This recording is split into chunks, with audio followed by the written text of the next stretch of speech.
Hello. Hello, hello. Good morning. Saan man sulok tayo ng daigdigan. So, ang pag-usapan natin ngayon, Senador Marcolita, ang daming nakikitang problema. Sa pagpasok ni Senador Marcolita sa Senado, ang daming niyang mga inisyatibo na investigasyon at alamin ang katotohanan, lalong-lalo na sa korupsyon. So, saluluta kay Senador Marcolita. Daming alam daming alam na batas. So, pakinggan na lang natin muna. Chiquito, marami, hindi. Komedyante. Pagpapasaya, isang lehitimong gawain, isang lehitimong profesyon. At talaga namang kailangan ng isang lipunan. Alam mo naman, puro lang tayo kalungkutan. Hindi naman pa pwede yun. Wala bang, di ba? Oo. Pero kapag gumawa ka ng isang bagay, pinilit mong magpatawa, para alipustahin mo ang kapwa mo. At the expense of others. Di ba, pang-alipusta, panlalait. Si Bibi ang kanyang pinapatamaan. Tao na yun, Nelson. Parang binanggit nyo kanina, parang Pareto. Ikaw na sumaya. Pero yung isa ay pinalungkot mo. Hindi, malayo ang Pareto ron eh. Meron doktrina pa yun, kaya ayoko na lang palawakin. Oo. Kung gusto ninyo nga ako, mag-random tayo. Oo. Tama. Isipin, ang kanyang gawa. Sinabi na yun. Very valid na punto niya, Sandro. Nelson, sapagkat, paano mo nga naman i-imbestiga ang sarili mo? Kapag nag-iimbestiga ka, ang palaging parametro dyan, pamantayan, ay yung nag-iimbestiga ay kinakailangan may pagtitiwala sa kanya. Sapagkat kung inimbestiga mo, sarili mo, ano bang yung kahihinat na baka pagtawanan yung resulta ng investigasyon mo eh? Parang ganina, balikan natin yung PAGCOR. Operator siya. Siya pang regulator eh.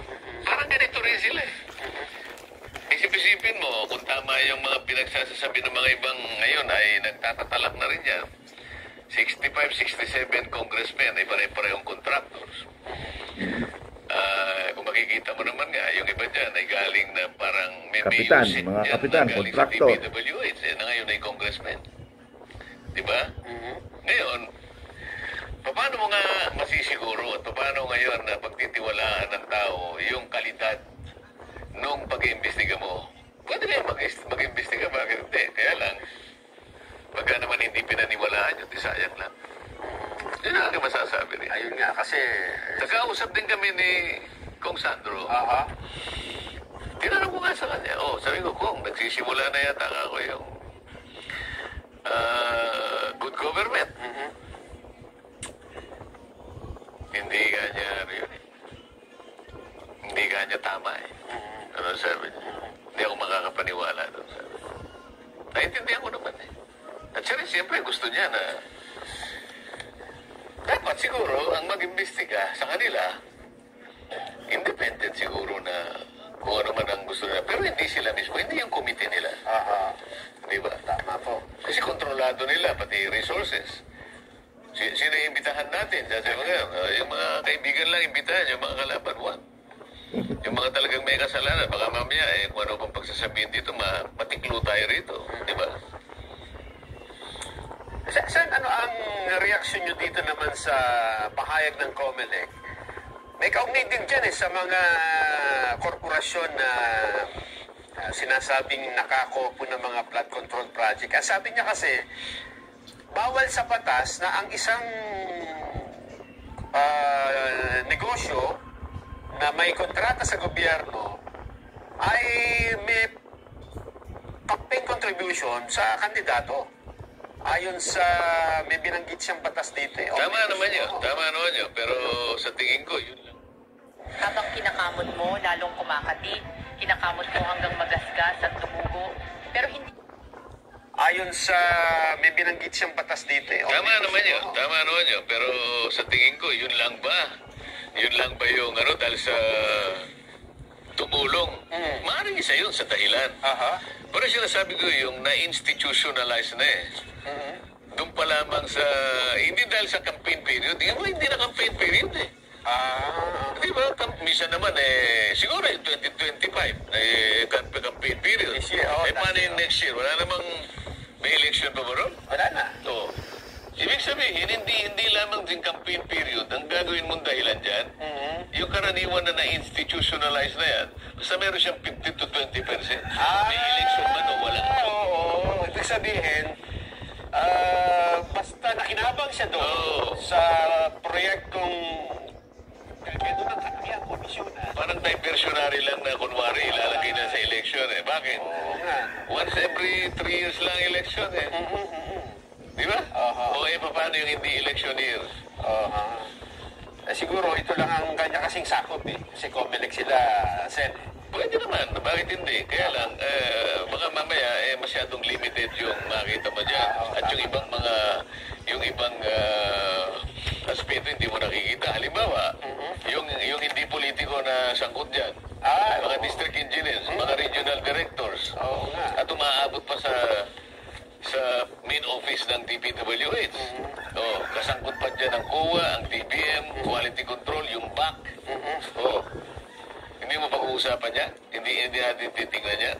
Sabi ko nga sa'yo, kaya napipilitan ng contractor na yung ibaba niya ang kalidad ng kanyang project para lang maibigay niya yung nire-require sa kanya. Isip-isipin mo, higit sa kalahati ang nawala sa pondo ng project. Okay. Ano ka naman itatayo sa ngayon doon sa Si Senador Marcolita na nagsabi na higit 50% ang nawala. At ako rin ang nagpapatunay niyan. In my experience, nung ako'y Uber driver at driver operator, dahil tatlo yung aking Uber noon. So, para malaman kong operation, mayroon ako naging pasahero na isang bugaw ng DBM. Isang bugaw ng DBM, direct, no? Direct to DBM, hindi nadadaan sa mga congressmen, ano. Sabi ko, sir, sabi niya sa akin, sir, marami ka bang kaibigan ng mga mayors? Sabi ko, marami akong kaibigan ng mayors. Sige, gagawa tayo ng project, ano. So, gagawa tayo ng project. So, sabi ko, maganda yan. Sabi ko, marami akong mayors na matutulungan. Okay, pinagtatawagan ko na yung mga kaibigan kong mayors, lalo na sa Samar at sa Mindanao, ano? Tinawagan ko. Ngayon, ang tanong nila, ilang porsyento ba? Naku, doon na kami nag-usap. Bumalik uli ako sa kanya. Paano bang porsyento dito na tinatawag? Kasi wala pa akong idea dyan, no? Sabi niya ganito, yung 20% sa DPWH yun. Yung 20% is open na rin yan sa LGU, ano? So, 40% na yun, ano? 40% na. Yung 20%, so 60% na yun, ha? Yung 20%, paghahatian natin yun. So, kasali ka doon. So, ibig sabihin, yung 20% na sinasabi ko, kasi LGU 20%, DPWH 20%, so 40 na. Yung 20%, paghahatian namin kung sino ang kasama namang involved. So, meaning, 40% na lang ang 40% na lang natira. May narinig pa ako 5%, so 35. So 35%, or sabi na lang natin 40%. 40% out of 100%. For example, 1 billion, 1 billion ang project. For example, 1 billion project, no? So ang magagamit lang 400 million. Yung 600 million, nawala na yun. So, ang computation ng engineer is 1 billion. Computation niya na, kasi nga, pag hindi mo kinumpleto yung detalye, hindi ma-approvan sa DBM as required, as document required, ano, of the plan of the engineer. So, ma-approvahan na. Now, bago yata mag-start ng usapan, magbibigay ka ng 200,000. Maglalagay ka muna ng 200,000 sa DBM. 200,000 as pan lang yun para lumakad yung mga papilis. 200,000. Kahit anong project yun, 200,000. Kasi as required yun kasi maraming dadaanan. Ano? Puro lahat yun, lalagyan. Okay. Pag na-approve na yun, okay na, didiretso na yun sa DPWH. So, ang DPWH ngayon at ang contractor ang mag-uusap doon sa mga partition. Dahil doon nila ipapasok yun. Doon nila ipapasok yun, partition. So, clear, malinis, ano? Hindi sila madadali ng COA. Dahil ang COA, kasabwat rin. Sabi nga ni Marcolita, kasabwat eh. Pati yung back, kasabwat rin. Lahat kasabwat. Kasi nga, hindi yan ma-approvean kung walang mga kasabwat. Biruin mo, 40% or 35% yun lang ang gagamitin sa project, pero ang ginawa ng engineer is 100%. So yan ang ibig sabihin, yan ang nangyari sa flood control. Na instead na 18 mm ang gagamitin na bakal, kawayan na lang pinalit sa loob. Kaya, tinan mo nangyari. Yung pinag-iabang nila flood control accomplishment, 500 billion, ayun. After 2 days, wasak. So ngayon, alam niyo 2024 pa yan na controversial, no? Pero hanggang ngayon, 2025 pa, wala pa rin nag-initiate na mag-iimbestiga. Nag-i-initiate ng imbestiga. Nagboluntaryo si Mayor Magalong to lead the agency. Ayaw ni President Marcos. Bakit? Baka madamay siya, lumabas ang pangalan niya. Dahil siya rin na may utos.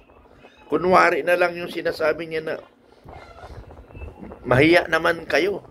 Kasama siya doon sa mahiya naman kayo. Hindi lang yung pinaparinggan niya ng mga congressman. Mahiya naman kayo. Kasama ako doon sa mahiya naman tayo. Ganun yun. So, yan yung kwento ngayon dyan sa flood control.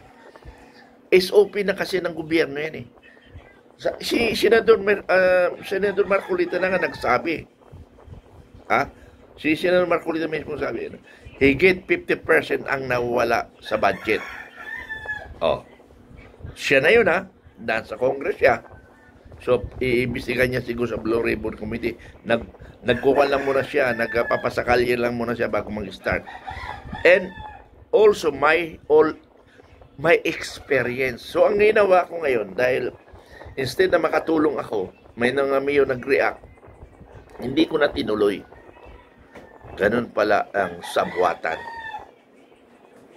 sa project ng DPWH. So, ganun ang nakawan sa gobyerno. So, yun lang muna. Nakawan sa gobyerno ang topic natin na paano kaya mapapatino natin ang gobyerno. Maraming salamat.